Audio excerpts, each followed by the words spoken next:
Hello everyone, this is Nausheen and welcome to my YouTube channel Homeopedia.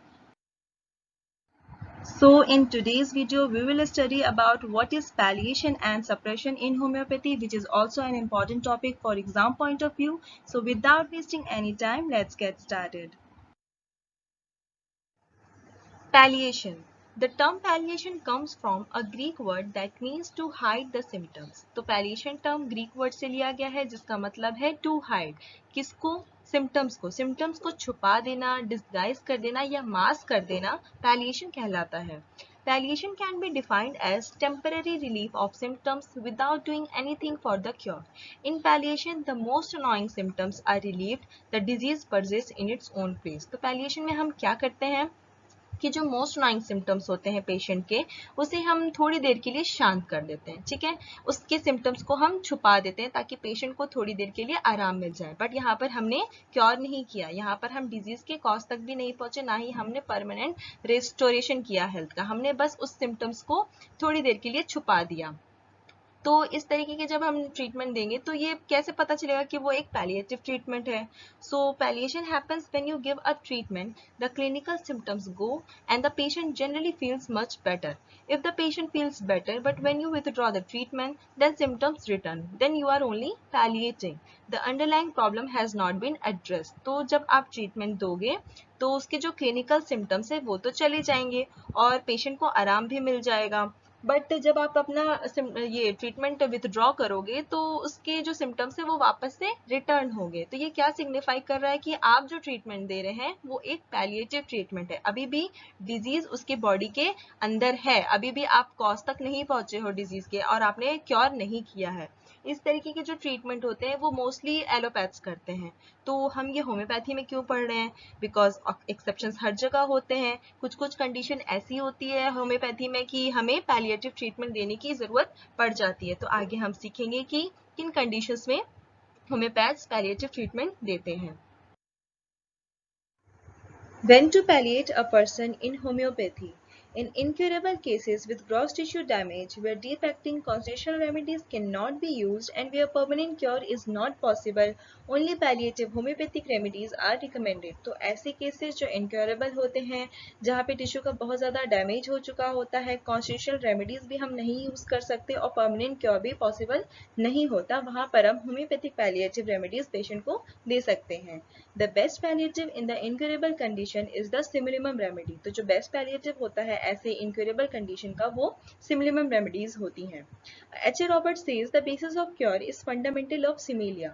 The law of similia is the fundamental law also in the palliation of incurable state. तो यहाँ पे Robert sir simply यही कह रहे हैं कि आप जब palliative treatment करेंगे तो जो रेमेडी सिलेक्ट करेंगे वो सिम्टम्स के सिमिलैरिटी के बेसिस पर आपको रेमेडी सिलेक्ट करनी है. मतलब पेशेंट को सिमिलिमम रेमेडी देनी है. इससे दो फायदे होंगे, एक तो पैलिएशन होगा, साथ ही साथ सिमिलिमम रेमेडी देने से ये फायदा होगा कि वो इनक्यूरेबल केसेस को भी क्योर कर सकती है. Second, in cases where the most vital body parts are damaged, like surgical removal of any organ, palliation is the only possible method. तो एक केस तो हमने ये जाना कि incurable cases को कैसे हम palliative treatment हम उसमें दे सकते हैं. दूसरी conditions ऐसी आ सकती है जहाँ पर vital body parts बहुत ज़्यादा damage हो जाते हैं, कहीं surgical removal हुआ होता है organ का, तो patient already काफ़ी ज़्यादा पेन में होता है. तो उन conditions में हम palliative treatment patient को दे सकते हैं. Recommendation of antipathic palliative treatment in homeopathy. According to the footnote of aphorism 67, Hahnemann allows the application measure in the following conditions. अब हम होम्योपैथ्स के सामने कुछ कंडीशंस कभी-कभी ऐसी आ जाती हैं जहाँ पे हमें पेशेंट को एंटीपैथिक ट्रीटमेंट देने की जरूरत पड़ जाती है. तो हैनीमैन सर ने aphorism 67 के फुटनोट में इन मेजर्स का एप्लीकेशन किन कंडीशन में हम कर सकते हैं उसे बताया है. The antipathy palliative measures like gentle electric shocks, strong coffee, and application of heat can be given to stimulate the irritability and sensitivity of the vital force. तो antipathy palliative measures जैसे gentle electric shocks देना patient को, strong coffee या फिर heat का application हम patient को देते हैं stimulate करने के लिए. क्या? वाइटल फोर्स की सेंसिटिविटी और इरिटेबिलिटी को. तो वाइटल फोर्स क्योंकि डिरेंज हो चुका है तो उसे हार्मनी में लाने के लिए हमें उसकी सेंसिटिविटी को बढ़ाना होगा. तो इन एप्लीकेशंस का हम यूज कर सकते हैं. Second, in case of most urgent cases where there is danger of life and no time for the homeopathic remedy to act, तो जो अर्जेंट केसेस होते हैं जहाँ पे जिंदगी का खतरा होता है, डेंजर ऑफ लाइफ होती है, ठीक है, वहां पर हमारे पास इतना टाइम नहीं होता कि होम्योपैथिक रेमेडी को हम एक्ट करवाएं, प्रॉपर केस हिस्ट्री लें, तो ऐसे कंडीशंस में हम एंटीपैथिक ट्रीटमेंट पेशेंट को दे सकते हैं. Next, sudden accidental cases resulting into the life-threatening state of the patient, like in acute poisoning, asphyxia, drowning, etc. तो जो accidental cases होते हैं जैसे poisoning का केस होता है या फिर drowning का केस होता है, तो इन केसेस में भी हम एंटीपैथिक ट्रीटमेंट देकर के पेशेंट को टेम्पररी रिलीफ दे सकते हैं. तो ये बात थी पैलिएशन की. इस तरह से हमने पैलिएशन को समझ लिया. Now let's understand what is suppression. Suppression. The word suppression comes from a Latin word suprimere, which means to press down forcibly. तो ये सप्रेशन वर्ड लैटिन वर्ड सुप्रीमेयर से लिया गया है, जिसका मतलब है प्रेस डाउन फोर्सिबली, फोर्सली दबा देना, किसको, सिम्टम्स को. An inhibition of a physiological phenomena or removal of disease manifestation before the disease itself is cured is called suppression. तो suppression क्या है? डिजीज के खुद से ठीक होने से पहले ही किसी फिजियोलॉजिकल फिनोमेना में इनहिबिशन, उसमें रुकावट आ जाना, या फिर जो डिजीज के मैनिफेस्टेशंस होते हैं, उसके जो एक्सप्रेशंस होते हैं, उसका रिमूव हो जाना ही सप्रेशन कहलाता है. Suppression or palliation of disease is the removal of the external symptoms of disease by external, mechanical, chemical or topical treatment or by many means of powerful drugs given internally in massive doses, this having a toxic effect but no true curative action. तो इन दोनों में ही किन-किन में, suppression और palliation में हम क्या कर रहे हैं, डिजीज का जो एक्सटर्नल सिम्टम्स होता है उसे हम रिमूव कर रहे हैं, ठीक है, यहाँ पर हम क्योर नहीं कर रहे हैं. पैलिएशन में हम क्या करते हैं, उन सिम्टम्स को छुपा देते हैं. सप्रेशन में हम उन्हीं सिम्टम्स को दबा दे रहे हैं. तो यहाँ पे क्यूरेटिव एक्शन देखने को नहीं मिल रहा है. हम मैकेनिकली, केमिकली या फिर टॉपिकल ट्रीटमेंट से या फिर पावरफुल ड्रग्स दे करके पेशेंट को मैसिव डोजेस में हम उन सिम्टम्स का रिमूवल कर देते हैं. तो इन चीज़ों से क्या असर पड़ता है पेशेंट की बॉडी पे, ये टॉक्सिक इफेक्ट प्रोड्यूस कर रहे हैं, क्योर नहीं हो रहा. अगर ये सिम्टम्स जब दोबारा रिटर्न होंगे तो उनका जो फॉर्म होगा और भी ज़्यादा वर्स होगा, वो और भी ज़्यादा हॉरिबल होंगे. Any suppressed diseases get worse after this treatment. तो इन ट्रीटमेंट से जो भी डिजीज सप्रेस हो चुकी हैं वो और भी ज़्यादा वर्स हो जाएंगी. Vital organs are affected from use of suppressive medication. तो सप्रेसिव मेडिकेशन से जो हमारे वाइटल ऑर्गन्स है वो इफेक्ट करते हैं.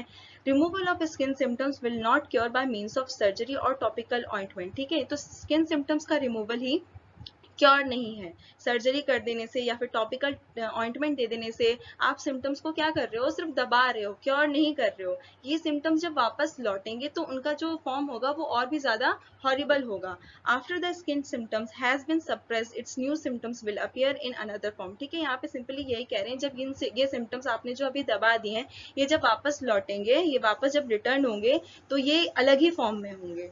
सप्रेशन बेसिकली यही है, सिम्टम्स को आप सिर्फ दबा रहे हो, आप क्योर नहीं कर रहे हो. Types of suppression. तो अब हम सप्रेशन के टाइप को समझेंगे. बेसिकली ये दो टाइप के होते हैं, नेचुरल और आर्टिफिशियल. नेचुरल सप्रेशन में सबसे पहला है इमोशनल सप्रेशन, जिसमें अगर कोई स्ट्रॉन्ग इमोशन का सप्रेशन हो जाता है, जैसे एंगर है, फियर है, ग्रीफ है, तो उसे हम इमोशनल सप्रेशन में कंसिडर करेंगे. नेक्स्ट है फिजिकल सप्रेशन. तो अगर वाइटल फोर्स की नॉर्मल फंक्शनिंग सप्रेस हो जाती है किसी एक्सटर्नल फैक्टर की वजह से, फॉर एग्जाम्पल मेंस्ट्रुअल फ्लो का बंद हो जाना या रुक जाना फिजिकल शॉक की वजह से, उसे हम फिजिकल सप्रेशन में कंसिडर करेंगे. नेक्स्ट टाइप है इसका आर्टिफिशियल सप्रेशन, जिसमें सबसे पहला है बाय एक्सटर्नल एप्लीकेशन. तो एक्सटर्नल एप्लीकेशन जैसे क्या, स्किन ऑइंटमेंट हो गए, कोई ड्रग मेडिकेशन हो गया, तो वो भी आर्टिफिशियल सप्रेशन को कॉज करता है. सेकेंड है by prolonged uses of allopathic medicine. तो अब अगर एलोपैथिक मेडिसिन का हम प्रोलॉन्ग यूज करेंगे, ज्यादा दिन तक उसे यूज करेंगे, तो बेसिकली क्या है, केमिकल है. ठीक है, तो ये भी आर्टिफिशियल सप्रेशन को कॉज करती है. Third by surgery. सर्जरी में क्या होता है, हम ऑर्गन्स के जो पैथोलॉजिकल सिम्टम्स है उसे रिमूव कर देते हैं सर्जरी के थ्रू, तो वाइटल फोर्स अपने आप को एक्सप्रेस नहीं कर पाती. ये भी आर्टिफिशियल सप्रेशन का एक एग्जाम्पल है. Fourth bye vaccination. वैक्सीनेशन में हम क्या करते हैं, एक्यूट डिजीज को सप्रेस कर देते हैं वैक्सीन दे करके. ठीक है, बाद में जब ये रिटर्न होगी तो ये किसी और ही फॉर्म में रिटर्न होती है. जैसे कि मेजल्स के लिए वैक्सीन जो दी जाती है बचपन में, वो एडल्टहुड में क्रॉस डिजीज में डेवलप होकर के रिटर्न होती है.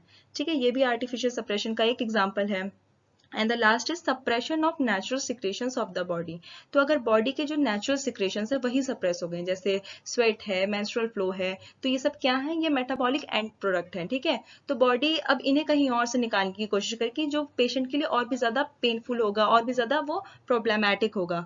तो इस तरह से हमने सप्रेशन को भी समझ लिया है, पैलिएशन को भी समझ लिया है। अब अगर एग्जाम में इसका डिफरेंशिएशन पूछा जाए तो वो भी आप बता सकते हो, इनके टर्म्स को डिफाइन भी कर सकते हो। And friends, if you like my video, please give it a thumbs up. Thanks for watching.